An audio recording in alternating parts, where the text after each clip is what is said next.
शाम का वक्त था। नन्हा उमर मदरसे से भागता हुआ घर में दाखिल हुआ। उसके चेहरे पर खुशी चमक रही थी। लिल जारी हक, पड़ोसी का भी हक है। सुभान अल्लाह, मेरा लाडला इतनी प्यारी हदीस अजबर कर आया है। आओ, इनाम में मैं आपकी मनपसंद फ्रूट चाट बनाकर खिलाती हूँ।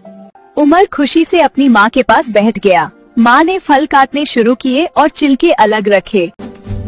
अम्मी, इन छिलकों को ऐसे फेंकूंगा कि सीधे नीचे चौकीदार अंकल के सामने वाले डस्टबिन में जा गिरेंगे। मेरा निशाना बिल्कुल सही है। वाह, निशानेबाज मेरा बेटा। उमर ने फलों के छिलके फेंके, वो सीधे नीचे डस्टबिन में जा गिरे। करीब ही चौकीदार के बच्चे खेल रहे थे। आवाज से वो मुतवज्जे हुए और ऊपर उमेर को देखने लगे। उमेर को खुशी हुई कि बच्चे उसके निशाने की तारीफ कर रहे हैं, लेकिन अगले लम्हे उसने देखा कि बच्चे छिलकों को हसरत से देख रहे हैं। शायद इन बच्चों को भी फल खाने की ख्वाहिश हो रही है। अम्मी, क्या हम इन बच्चों को भी कुछ फल दे सकते हैं? उमेर बेटा, आपकी सोच बहुत अच्छी है। वो हमारे करीब रहते हैं, इसलिए हमारे पड़ोसी हैं।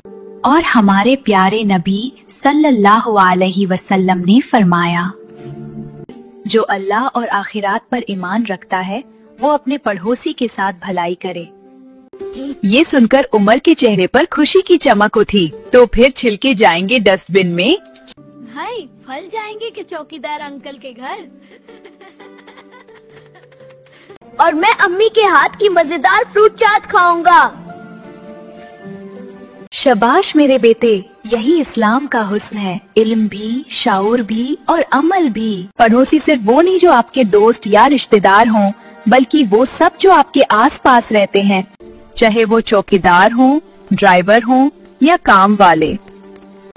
उनके साथ अच्छा सलूक करना इस्लाम की तालीम और ईमान की निशानी है।